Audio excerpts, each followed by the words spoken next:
Hai friends, how are you today? Hari ini kita akan belajar lagi agama Kristen. Kelanjutan dari minggu kemarin. Tetapi sebelumnya kita akan berdoa dulu ya. Mari kita berdoa sama-sama. Tuhan Yesus yang baik, Tuhan Yesus yang manis, Tuhan Yesus yang selalu mengasihi kami semua.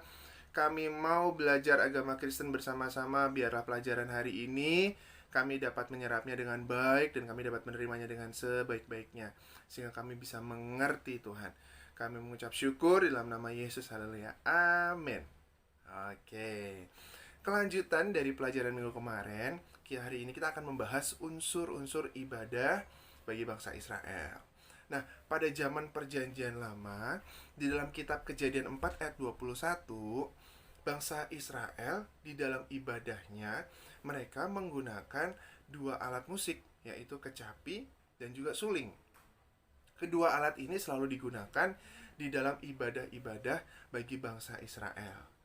Nah, selain itu, teman-teman harus tahu, ada alat-alat musik juga yang dapat digunakan di dalam ibadah bagi bangsa Israel pada zaman dulu. Nah, alat-alat musik ini sering digunakan juga. Ada tiga jenis alat musik. Yang pertama adalah alat musik yang bertali. Alat musik yang bertali itu apa? Gitar. Wah, zaman dulu belum ada gitar ya. Tetapi zaman dulu adanya itu kecapi. Nah, kalian bisa lihat gambarnya di buku kalian. Nah, terus yang selanjutnya adalah alat musik tiup. Alat musik tiup apa aja? Iya, suling ya. Dan yang kedua contohnya adalah sangkakala. Yang ketiga adalah alat musik yang dipukul. Nah, alat musik yang dipukul apa aja? Kalian tahu nggak?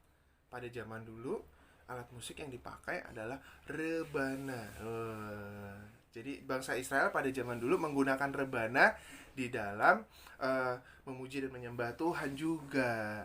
Yang ketiga adalah alat musik pukul. Alat musik pukul apa saja contohnya? Kalau digambar kalian bisa lihat di situ ada gambar rebana. Wah, jadi ketiga jenis alat musik tersebut sering digunakan oleh bangsa Israel pada zaman perjanjian lama untuk melaksanakan ibadah-ibadah mereka.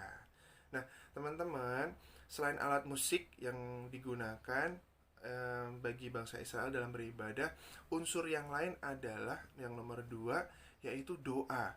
Doa itu merupakan unsur yang penting di dalam ibadah bangsa Israel pada zaman itu. Pada zaman perjanjian lama, di dalam berdoa, mereka menggunakan mazmur-mazmur yang dibacakan. Tujuannya untuk apa? Untuk membantu mereka di dalam berdoa, mengagung-agungkan Tuhan, menyembah Tuhan, meninggikan nama Tuhan. Mereka menggunakan mazmur-mazmur yang mereka baca untuk membantu mereka di dalam berdoa. Nah, sudah ada alat musik. Nah, unsur yang pertama. Unsur yang kedua sudah ada doa. Dan selanjutnya yang ketiga, yaitu unsur yang ada di dalam ibadah bangsa Israel, yaitu pembacaan firman Tuhan. Ini adalah bagian penting di dalam ibadah bangsa Israel. Kalau pada zaman dulu, firman Tuhan itu disebut Torah atau Taurat. Ada 5 kitab. Ayo, apa aja? Ya, sama-sama Mister Viko ya.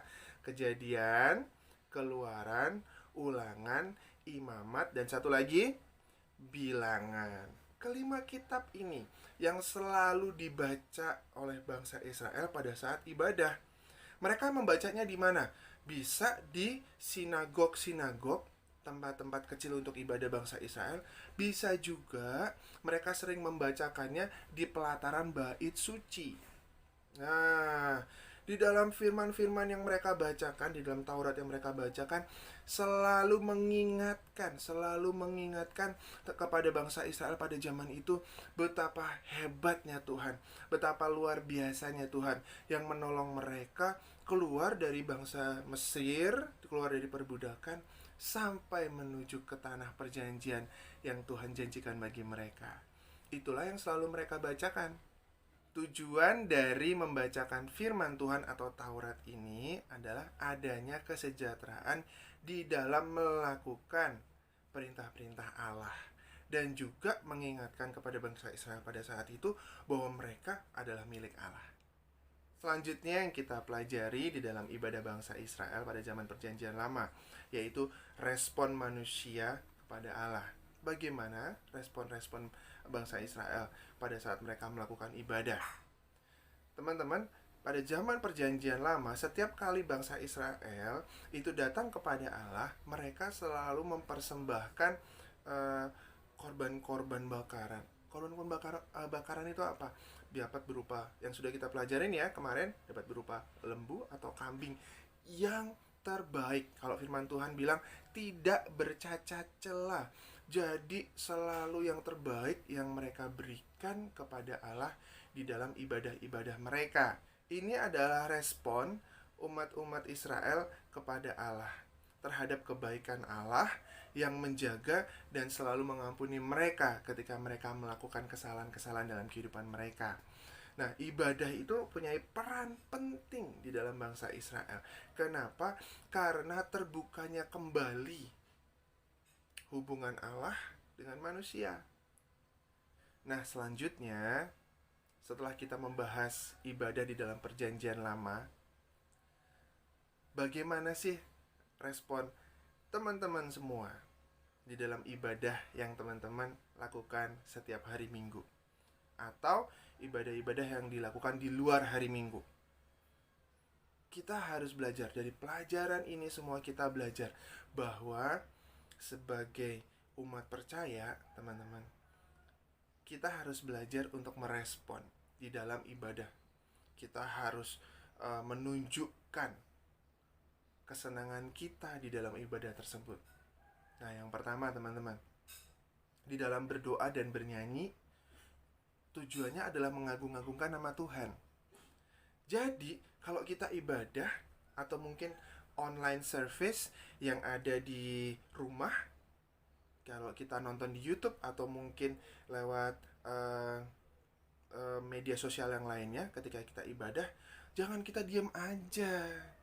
Waktu pemimpin pujanya bernyanyi, wah, dengan semangat menyanyi dengan semangat, loncat-loncat. Kita juga harus bernyanyi. Kita juga harus berdoa. Pada waktu diajak berdoa, ayo kita berdoa. Wah, semangat berdoa. Yang kedua adalah meresapi firman Tuhan yang telah didengar. Dan nggak hanya didengar teman-teman, tetapi firman Tuhan, firman yang sudah kita dengar di dalam sekolah minggu atau mungkin di dalam online service, kita harus melakukannya. Nah, hari Minggu kemarin, apa nih firman yang kalian dengar?